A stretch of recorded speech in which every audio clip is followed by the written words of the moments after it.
Welcome to Thrilling Tales of Adventure. I'm Ardell, reading Captain Blood by Raphael Sabatini. "Why do you wait, my friend?" growled Vanderkuylen. "Aye, in God's name," snapped Willoughby. It was the afternoon of that same day, and the two buccaneer ships rocked gently, with idly flapping sails under the lee of the long spit of land, forming the great natural harbor of Port Royal, and less than a mile from the straits leading into it, which the fort commanded. It was 2 hours and more since they had brought up thereabouts, having crept thither unobserved by the city and by Monsieur de Rivarol's ships, and all the time the air had been aquiver with the roar of guns from sea and land, announcing that battle was joined between the French and the defenders of Port Royal. That long, inactive waiting was straining the nerves of both Lord Willoughby and Vanderkuylen. "You said you would show us some findings, and where are these findings?" Blood faced them, smiling confidently. He was arrayed for battle in back and breast of black steel. "I'll not be trying your patience much longer. Indeed, I notice already a slackening in the fire, but it's this way now.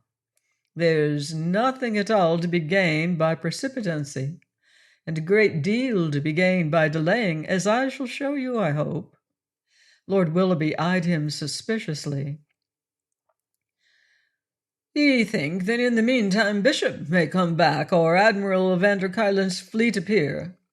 Sure, now, and I'm thinking nothing of the kind. What I'm thinking is that in this engagement with the fort, Monsieur de Rivarol, who's a lubberly fellow, as I've reason to know, will be taking some damage that may make the odds a trifle more even. Sure, and it'll be time enough to go forward when the fort has shot its bolt." "Aye, aye." The sharp approval came like a cough from the little Governor-General. "I perceive your object, and I believe you're entirely right. You have the qualities of a great commander, Captain Blood. I beg your pardon for having misunderstood you. And that's very handsome of your lordship. You see, I have some experience of this kind of action, and whilst I'll take any risk that I must, I'll take none that I needn't. But—" He broke off to listen. "Aye, I was right. The fire's slackening. It'll mean the end of Mallard's resistance in the fort. Ho there, Jeremy!" He leaned on the carved rail and issued orders crisply. The boatswain's pipe shrilled out, and in a moment the ship that had seemed to slumber there woke to life. Came the padding of feet along the decks, the creaking of blocks, the hoisting of sail. The helm was put over hard, and in a moment they were moving, the Elizabeth following, ever in obedience to the signals from the Arabella, whilst Ogle the gunner, whom he had summoned, was receiving Blood's final instructions before plunging down to his station on the main deck. Within a quarter of an hour they had rounded the head and stood into the harbor mouth, within saker shot of Rivarol's 3 ships, to which they now abruptly disclosed themselves. Where the fort had stood, they now beheld a smoking rubbish heap, and the victorious Frenchman with the lily standard trailing from his mastheads was sweeping forward to snatch the rich prize whose defenses he had shattered. Blood scanned the French ships and chuckled. The Victorieuse and the Medusa appeared to have taken no more than a few scars, but the 3rd ship, the Baleine, listing heavily to larboard so as to keep the great gash in her starboard well above water, was out of account. "You see?" he cried to Vanderkuylen, and without waiting for the Dutchman's approving grunt, he shouted an order. "Helm, hard aport!" The sight of that great red ship, with her gilt beakhead and open ports, swinging broadside on, must have given check to Rivarol's soaring exultation. Yet before he could move to give an order, before he could well resolve what order to give, a volcano of fire and metal burst upon him from the buccaneers. His decks were swept by the murderous scythe of the broadside. The Arabella held to her course, giving place to the Elizabeth, which, following closely, executed the same maneuver, And then, whilst still the Frenchmen were confused, panic-stricken by an attack that took them so utterly by surprise, the Arabella had gone about and was returning in her tracks, presenting now her larboard guns and loosing her second broadside in the wake of the first. Came yet another broadside from the Elizabeth, and then the Arabella's trumpeter sent a call across the water, which Hagthorpe perfectly understood. "On now, Jeremy," cried Blood, "straight into them before they recover their wits. Stand by there, prepare to board. Hayton, the grapnels, and pass the word to the gunner in the prow to fire as fast as he can load." He discarded his feathered hat and covered himself with a steel headpiece which a Negro lad brought him. He meant to lead this boarding party in person. Briskly he explained himself to his two guests. "Boarding is our only chance here. We are too heavily outgunned." Of this the fullest demonstration followed quickly. The Frenchmen, having recovered their wits at last, both ships swung a broadside on, concentrating upon the Arabella, as the nearer and heavier, and therefore more immediately dangerous of their two opponents, volleyed upon her jointly at almost the same moment. Unlike the buccaneers, who had fired high to cripple their enemies above decks, the French fifed low to smash the hull of their assailant. The Arabella rocked and staggered under that terrific hammering, although Pitt kept her headed toward the French, so that she should offer the narrowest target. For a moment she seemed to hesitate. Then she plunged forward again, her beakhead in splinters, her forecastle smashed, and a gaping hole forward that was only just above the waterline. Indeed, to make her safe from bilging, Blood ordered a prompt jettisoning of the forward guns, anchors, and watercasts, and whatever else was movable. Meanwhile, the Frenchmen going about gave the like reception to the Elizabeth. The Arabella, indifferently served by the wind, pressed forward to come to grips. But before she could accomplish her object, the Victorieuse had loaded her starboard guns again and pounded her advancing enemy with a second broadside at close quarters. Amid the thunder of cannon, the rending of timbers, and the screams of maimed men, the half-necked Arabella plunged and reeled into the cloud of smoke that concealed her prey, and then from Hayton went up the cry that she was going down by the head. Blood's heart stood still. And then, in that very moment of his despair, the blue and gold flank of the Victorieuse loomed through the smoke.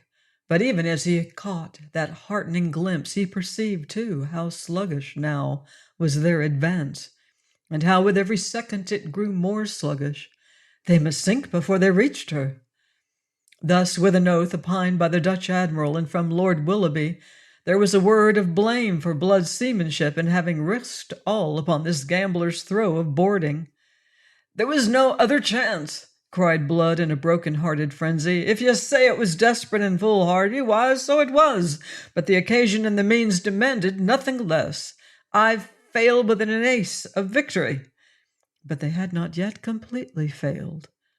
Hayton himself and a score of sturdy rogues, whom his whistle had summoned, were crouching for shelter amid the wreckage of the forecastle with grapnels ready. Within 7 or 8 yards of the Victorieuse, when their way seemed spent, and their forward deck already awash under the eyes of the jeering, cheering Frenchmen, those men leapt up and forward and hurled their grapnels across the chasm. Of the 4 they flung, 2 reached the Frenchmen's decks and fastened there. Swift as thought itself was then the action of those sturdy, experienced buccaneers. Unhesitatingly all threw themselves upon the chain of one of those grapnels, neglecting the other, and heaved upon it with all their might to warp the ships together. Blood, watching from his own quarter-deck, sent out his voice in a clarion call. "Musketeers, to the prow!" The musketeers at their station at the waist obeyed him with the speed of men who know that in obedience is the only hope of life. 50 of them dashed forward instantly, and from the ruins of the forecastle they blazed over the heads of Hayton's men, mowing down the French soldiers, who, unable to dislodge the irons, firmly held where they had deeply bitten into the timbers of the Victorieuse, were themselves preparing to fire upon the grapnel crew. Starboard to starboard, the two ships swung against each other with a jarring thud. By then blood was down in the waist, judging and acting with the hurricane speed the occasion demanded. Sail had been lowered by slashing away the ropes that held the yards. The advance guard of the boarders, 100 strong, was ordered to the poop, and his grapnel men were posted and prompt to obey his command at the very moment of impact. As a result, the foundering Arabella was literally kept afloat by the half-dozen grapnels that in an instant moored her firmly to the Victorieuse. Willoughby and van der Kuylen on the poop had watched in breathless amazement the speed and precision with which Blood and his desperate crew had gone to work. And now he came racing up, his bugler sounding the charge, the main host of the buccaneers following him, whilst the vanguard, led by the gunner Ogle, who had been driven from his guns by water in the gun deck, leapt shouting to the prow of the Victorieuse, to whose level the high poop of the water-logged Arabella had sunk. Led now by Blood himself, they launched themselves upon the French like hounds upon the stag they have brought to bay. After them went others, until all had gone, and none but Willoughby and the Dutchman were left to watch the fight from the quarter-deck of the abandoned Arabella. For fully half an hour that battle raged aboard the Frenchman. Beginning in the prow, it surged through the forecastle to the waist, where it reached a climax of fury. The French resisted stubbornly, and they had the advantage of numbers to encourage them. But for all their stubborn valor, they ended by being pressed back and back across the decks that were dangerously canted to starboard by the pull of the water-logged Arabella. The buccaneers fought with the desperate fury of men who know that retreat is impossible, for there was no ship to which they could retreat. And here they must prevail and make the Victorieuse their own or perish. And their own they made her, in the end, at a cost of nearly half their numbers. Driven to the quarter-deck, the surviving defenders, urged on by the infuriated Rivarol, maintained awhile their desperate resistance. But in the end, Rivarol went down with a bullet in his head, and the French remnant, numbering scarcely a score of whole men, called for quarter. Even then, the labors of Blood's men were not at an end.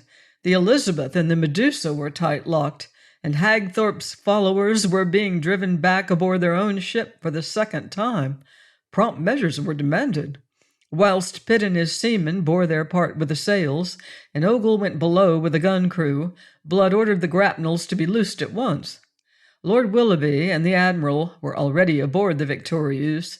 As they swung off to the rescue of Hagthorpe, Blood from the quarter-deck of the conquered vessel looked his last upon the ship that had served him so well, the ship that had become to him almost as a part of himself.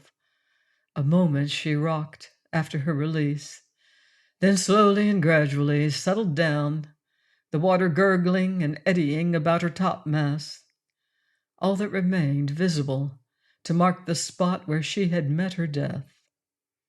As he stood there above the ghastly shambles in the waist of the Victorieuse, someone spoke behind him. "I think, Captain Blood, that it is necessary I should beg your pardon for the second time. Never before have I seen the impossible made possible by resource and valor, or victory so gallantly snatched from defeat." He turned and presented to Lord Willoughby a formidable front. His headpiece was gone, his breastplate dented, his right sleeve a rag hanging from his shoulder about a naked arm. He was splashed from head to foot with blood, and there was blood from a scalp wound that he had taken, matting his hair and mixing with the grime of powder on his face to render him unrecognizable. But from that horrible mask, two vivid eyes looked out preternaturally bright, and from those eyes 2 tears had plowed each a furrow through the filth of his cheeks. Please join me next time for the final exciting chapter of Captain Blood by Raphael Sabatini, here on Thrilling Tales of Adventure.